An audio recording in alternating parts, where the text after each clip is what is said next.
Llegó el gran día, llegó el viernes 5 de julio, tan esperado viernes, tan esperada jornada, tan esperada votación para la República Islámica de Irán. A ver, vamos a comenzar. La suerte está echada en Irán. En unas horas sabremos quién será el nuevo presidente de la República Islámica para los próximos 4 años.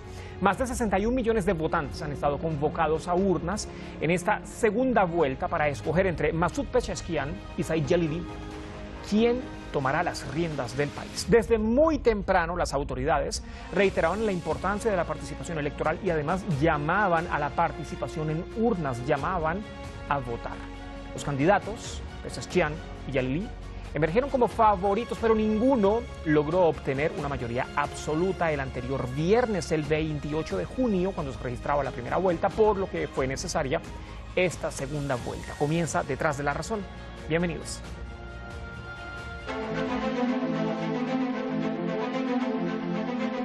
Llegó el día. Los iraníes en segunda vuelta eligen el futuro del país. Eligen entre Masoud Pezeshkian y Said Jalili, quién tomará la rienda de la República Islámica para los próximos 4 años. Con esta imagen quedaban abiertas oficialmente las urnas de votación, como de costumbre con el voto del líder de la Revolución Islámica.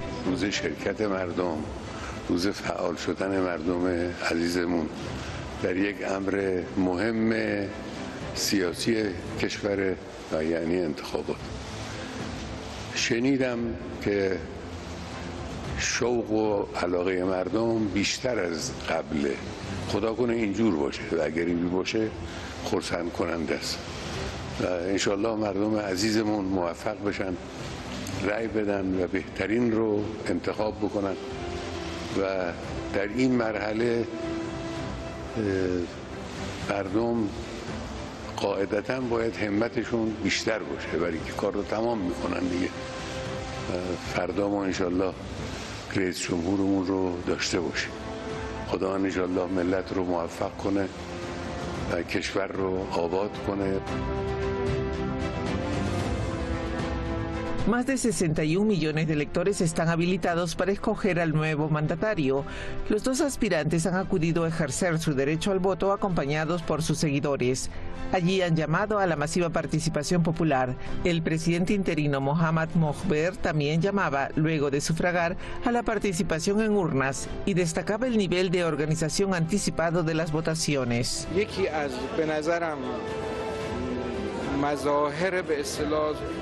ساختار یافتگی و اقتدار کشور اینه که معمولا انتخابات ریاست جمهوری از 1 سال قبل تدارک میشه مسائلش حل. خب ما متاسفانه با حادثه ناگوار شهادت رئیس جمهور عزیزمون مواجه شدیم. اون کار 1 ساله باید در 50 روز انجام میگیره. حتی وقتی به دور دوم برسن باید تو این 50 روز باشه که دیدی اتفاق. الحمدلله کشور خلاصه این اقتدار رو داشت که سر وقت انتخابات داره برگزار میشه، سر وقت رئیس جمهور انشاءالله تعیین میشه و کشور همچنان به پیش خواهد رفت.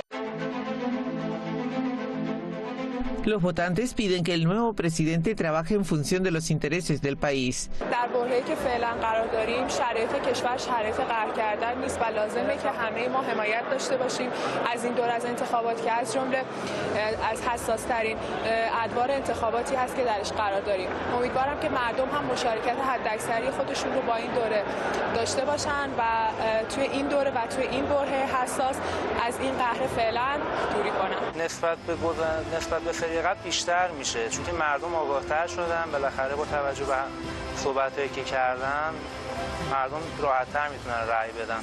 Quien resulte electo en esta votación deberá ser presentado ante el líder de la Revolución Islámica para su confirmación. Posteriormente jurará el cargo ante el Parlamento y luego de ello asumirá el 14º gobierno de Irán.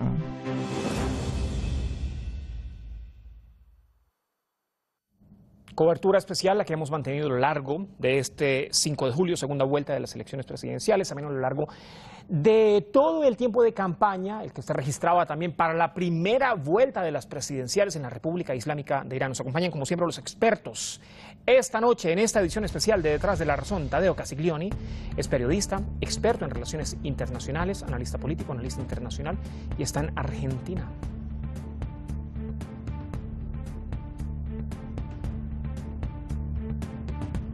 También durante esta edición de Detrás de la Razón, por la segunda vuelta de las presidenciales de Irán. Qué gusto que nos está acompañando desde Valparaíso, en Chile, don Nicolás Hatua, analista político, analista internacional, profesor de Economía Política de la Universidad del Norte en Chile.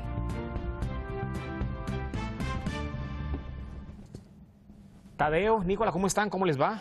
Buenas tardes para ustedes, bienvenidos a una nueva edición de Detrás de la Razón. Muy buenas tardes, un placer. Un agrado. No, gracias a ustedes por acompañarnos. A ver, Tadeo, quiero comenzar con usted.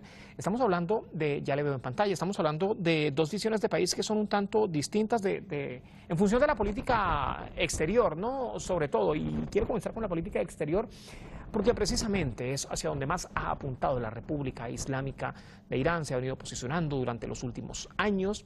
El candidato Pezeshkian está apuntando a una mayor apertura con el mercado internacional, sobre todo con el mercado occidental, ¿no? Por decirlo de alguna manera.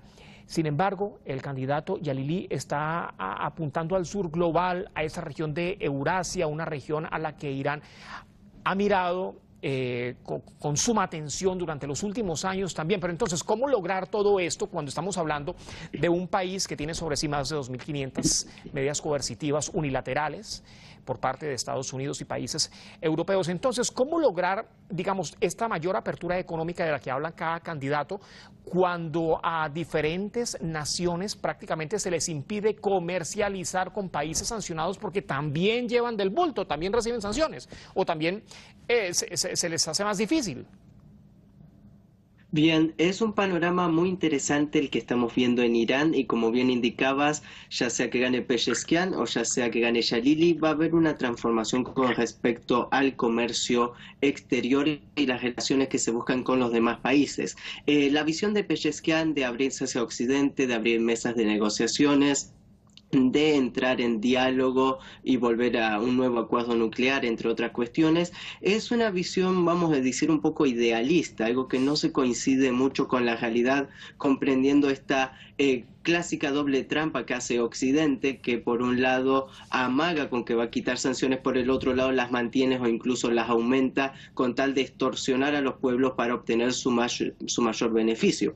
Por otro lado, la visión de Jalili es la de la continuidad de un fortalecimiento de la revolución islámica con su rol en el sur global, con esta ampliación, y yo creo que esta es la más probable con las nuevas transformaciones económicas que se han visto con nuevos sistemas operarios en intercambio de monedas nacionales, que es lo que plantea Rusia, que es lo que plantea China, el Irán dentro del BRICS, creo que una gran fortaleza. Entonces esto se abre un nuevo panorama en el cual Irán como potencia emergente, más allá de las sanciones, de las medidas unilaterales y coercitivas que se le aplican, tiene una gran oportunidad de cara al sur global. Hay países que ya no le tienen miedo a las sanciones occidentales, que ya no responden al eje occidental y que están pensando en la defensa de su soberanía nacional.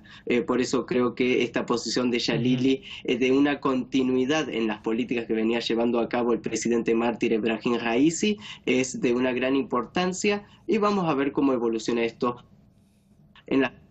con los resultados ya en mesa, pero ambas visiones son interesantes, pero una es más realista que la otra. Sí, vamos a ver qué pasa en urnas, ¿no? Qué pasa en esta jornada, a ver quién resulta, comenzando por ahí, quién resulta electo presidente, y ya en función de eso, pues ahí sí ver, analizando realmente qué es lo que puede venir ocurriendo con la República Islámica de Irán durante estos próximos 4 años. Don Nicolás, ¿cómo está? ¿Cómo le va? Tengo sus sonidos telefónicos. Gusto saludarte, Dani, muy amable. Gusto saludarte. No, por favor, el gusto es mío. Don Nicolás, hablemos de esa integración regional. A ver, Tadeo ya nos adelantaba de esas transformaciones de las que Irán ha hecho parte durante los últimos años, ¿no? La incorporación de Irán a mecanismos de integración, a mecanismos transformadores que hacen parte de ese nuevo orden mundial fue una de las políticas, una de las premisas del presidente mártir Seyed Ebrahim Raisi. Irán es un Irán ahora más fortalecido en función de la integración regional. ¿Qué retos asume en función de esa integración regional, ¿no? Para no bajar la guardia, sobre todo, y también teniendo en cuenta la conformación de ese nuevo orden mundial, la conformación de ese mundo multipolar? ¿Qué retos asume el próximo gobierno? Los retos son bastantes. El primer reto y más importante es el de inmediato robustecer el frente interno, eso es lo primero, porque tal como lo plantea nuestro contertulio, acá hay una situación que Occidente y Estados Unidos no van a dejar de complotar nunca. Ellos van a seguir complotando, van a seguir haciendo lo imposible por bloquear a Irán, y no solo a Irán, sino van a hacer lo imposible por bloquear a todo el eje de la resistencia, por bloquear a Siria, por bloquear a Irak, por bloquear a China, a Rusia, a Corea. Es decir, el imperio va a intentar de una u otra manera de que este mundo multipolar no nazca, o al menos se congele. Porque fíjate que las provocaciones que está haciendo Estados Unidos en este momento con Rusia, con Irán y con China apuntan justamente a salvar al dólar, a salvar la economía norteamericana, que está entrelazada estrechamente con las economías europeas. Por lo tanto, ni Europa ni Estados Unidos van a cambiar sus posiciones ante Irán. No hay cambio. Aún Irán abriéndose a Occidente, no va a haber cambio. Lo que quiere Irán, Europa y Estados Unidos, es simplemente ver a un Irán de rodillas, ver a un Irán entregado absolutamente a los designios de Estados Unidos y de Europa. Más allá de lo económico, más allá de todo, el corazón, el alma, el pilar del frente de la resistencia en Asia Occidental, por la independencia, la libertad de estos países, es Irán. Por lo tanto, Estados Unidos y Europa no va a dejar de complotar en contra de Irán, aún Irán aceptando entrar en negociaciones con ellos de una u otra manera. Solamente ellos buscan un Irán de rodillas, e Irán no se va a colocar de rodillas. Esa es la realidad. Y hay que esperar también qué pasa en las elecciones de noviembre, primer martes de noviembre, en las elecciones de los Estados Unidos. Bueno, además, todo apunta a que Donald Trump pudiese repetir en un segundo mandato, bajo esta breve interrupción de 4 años, ¿no?, en la presidencia de los Estados Unidos. Tadeo, en función de la seguridad regional, a ver, ¿hacia dónde ver acá? ¿Qué ámbito reforzar? ¿Qué frente reforzar? ¿A quién sumar? Porque el eje de la resistencia, vaya que sigue fortaleciéndose, lo decía Nicolás Hadwa, pero ¿es suficiente? ¿Es suficiente? Y le pregunto, cuando hay un genocidio en curso en la Franja de Gaza, el que comete el régimen de Israel, ¿es suficiente cuando hay un sionismo que está amenazando con extender esa guerra a otros países que también hacen parte del eje de la resistencia? ¿El Líbano, por ejemplo? Tuvimos una cumbre vital esta semana en ese sentido, que fue la cumbre celebrada en Astana, la capital de Kazajistán, de la Organización de Cooperación de Shanghái, de la cual Irán es miembro hace un par de años, también política del presidente Ebrahim Raisi. Y dentro de este organismo y dentro de esta cumbre se habló bastante sobre la seguridad regional y la necesidad de tener incluso una formación de fuerzas armadas conjuntas para la defensa en el combate contra el terrorismo, en el combate en contra de grupos armados generalmente financiados por Occidente, con estas políticas que buscan llevar a cabo revoluciones de colores o desestabilización en ciertos países que le incomodan. Y dentro del ámbito regional, incluso en Medio Oriente y en Asia Occidental, la participación de Irán en esta organización es totalmente clave e importante en la lucha contra el terrorismo, en la lucha contra el narcotráfico y en la estabilización de la zona. Por el otro lado, como bien mencionabas, tenemos a una cuña regional, una quinta columna regional, que es la entidad de Israel, que lo único que ha hecho a lo largo de los años es provocar y llevar a cabo guerras y desestabilización a todos los países de la región. En medio de esto, creo que un Irán cada vez más fuerte representa un contrapeso regional a los intereses de Washington, a los intereses de Londres, que utilizan a su títere local en Tel Aviv para buscar crear esta punta de lanza, cabeza de playa, para dividir y socavar toda la región para lograr sus propios beneficios. En este contexto, creo que la fortaleza de Yemen y la pacificación y negociaciones que se llevan a cabo para la unificación del gobierno en Yemen y que se termine ese conflicto interno va a fortalecer aún más el eje de la resistencia, teniendo incluso viendo que Israel en estos momentos está en una desesperación total, no ha logrado sus objetivos en la Franja de Gaza, más allá de matar a miles de civiles de manera impune, y está buscando abrir un segundo frente contra el Hezbollah en el Líbano sin tener ni la capacidad militar ni técnica, y con una imagen internacional cada vez más en detrimento, por lo cual yo creo que una Irán fortalecida en los próximos años va a significar una disminución del apoyo occidental hacia la entidad y también un retroceso de estos intereses espurios de Washington a lo largo de todo el Asia occidental. Y yo no sé si sumarle acá las diferencias que han habido entre países potencia en la región como Arabia Saudí, las diferencias que han habido también con el régimen de Israel y también las diferencias entre Arabia Saudí y el propio gobierno de los Estados Unidos. Nicolás, a ver, me interesa mucho la parte final que tocó en la intervención anterior cuando usted decía, a ver, no van a dejar de intentar presionar a la República Islámica, sea quien esté en la presidencia de la República. Nicolás, estamos asistiendo cómo hay nuevos, no nuevos, cómo se están registrando cambios políticos en Europa, ¿no? Una Europa que, a ver, a lo largo de los últimos años, de acuerdo con diferentes visiones, ha resultado ser completamente sumisa a los designios de Estados Unidos o a los designios de los lobbies sionistas prácticamente. Y ciertamente cada vez que hay un cambio de presidencia, un cambio de gobierno en cualquier país, Nicolás, pues siempre hay intereses occidentales, sobre todo para tratar de repercutir en función del desarrollo y de la toma de decisiones del nuevo gobierno. ¿Cómo tratar de frenar eso, no? Cuando estamos asistiendo además a un mundo completamente cambiante y que ese cambio además se debe también al desespero del detrimento de ese orden mundial unipolar. Mira, Europa es un continente muy dependiente de Estados Unidos, y cuando digo Europa realmente me refiero a las potencias como en este caso Reino Unido, Francia y Alemania. España también en gran medida, pero los tres primeros que mencionaba están atados a un cordón umbilical con el Imperio norteamericano desde la Segunda Guerra Mundial, posterior con el Plan Marshall, que quedan entrelazados económicamente de por vida, y las transnacionales que gobiernan esos países que manejan la OTAN son las mismas transnacionales que gobiernan y manejan Estados Unidos. El capital financiero, el complejo militar industrial, el sistema comercial bancario, todo eso lo manejan las mismas personas, que son 5 familias sionistas.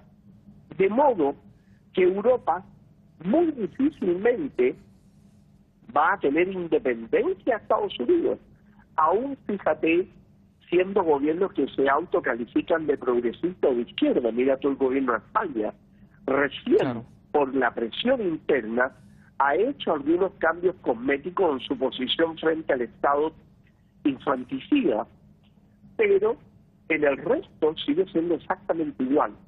Vale decir que aunque se califiquen de izquierdas, son izquierdas nosotros le denominamos en América Latina, esa izquierda europea, le denominamos la izquierda whisky, ¿no? Entonces, ese tipo de izquierda a nosotros nos da exactamente lo mismo. Es decir, son cambios cosméticos pero no estructurales. De modo que Europa va a seguir atada con Estados Unidos. Las transnacionales que componen los gobiernos, fíjate tú que George Soros designa a Sunak en el Reino Unido, la familia Rothschild colocan a Macron en Francia, a Johnson anteriormente. En todo el mundo, estas familias hacen y deshacen con estos gobiernos. ¿Qué significa esto? Que más allá de todo lo que los pueblos deseen, las cúpulas de los partidos y las cúpulas gobernantes van a seguir las mismas políticas, a menos que los pueblos tiendan en Europa a tomar medidas más radicales en los cambios políticos, pero los que podrían llevar a la independencia política, económica y diplomática y militar. Pero los pueblos en Europa aún no tienen esa madurez política para comprender que ellos no son más que marionetas de un poder que es mucho más poderoso que ellos, que es el entrelazamiento de las transnacionales europeas con Estados Unidos. Desgraciadamente tienen que haber cambios mucho más profundos más radicales. Creo que los cambios también se están produciendo en Estados Unidos. Quizás desde allí pudiera Europa tomar cierta independencia en el futuro. Bueno, sin lugar a dudas que estamos asistiendo a un cambio sobre todo de paradigmas. Falta muchísimo por observar, pero ya estamos asistiendo realmente a estos diferentes cambios. A ver, Tadeo, señores, me queda poquito tiempo, necesito aprovecharlo. Yo quisiera extenderme con ustedes, pero estamos en cobertura, ya viene también la actualización de esta jornada en urnas. Tadeo, el papel de los jóvenes, la participación de los jóvenes en estas votaciones, ya hablando internamente, ¿no? 2 minutos me quedan. El papel de los jóvenes para preservar la producción en función de la mejora económica de la República Islámica de Irán, demostrado además esa participación en urnas sobre todo.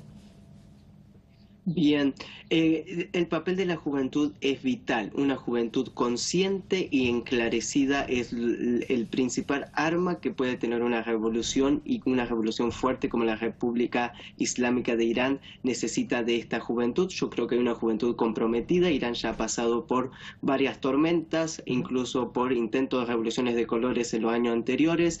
Se ha visto fortalecida más allá de esta situación de la pérdida del presidente Raisi. Una sociedad fortalecida, una juventud fortalecida, y esto también se ve en los ámbitos económicos, a donde Irán en los últimos años ha aumentado en producción, ha aumentado en el comercio internacional, más allá de las sanciones. Y se abre una puerta de esperanza para Irán en los próximos años de continuar las políticas revolucionarias, que tiene que ver con este sur global que estuvimos hablando, con el auge de un sudeste asiático fuerte, con el auge de nuevas rutas comerciales como el corredor norte-sur que conecta Rusia con Irán, la nueva ruta de la seda, el magnífico plan de China. Entonces hay grandes oportunidades para la juventud de Irán si están comprometidas, como lo hemos visto el día de hoy, acudiendo a las urnas de manera masiva.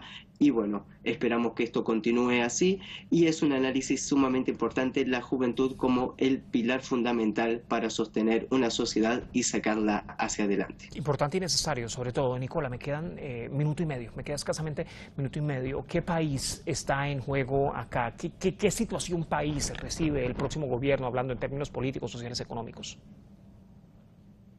La mayor problemática, bueno, es la problemática económica. El país, la población iraní han tomado conciencia de eso, el gobierno también, pero también el pueblo iraní es lo suficientemente digno y le da el apoyo a su gobierno, porque sabe que la problemática externa es el principal escollo al desarrollo, no la problemática interna.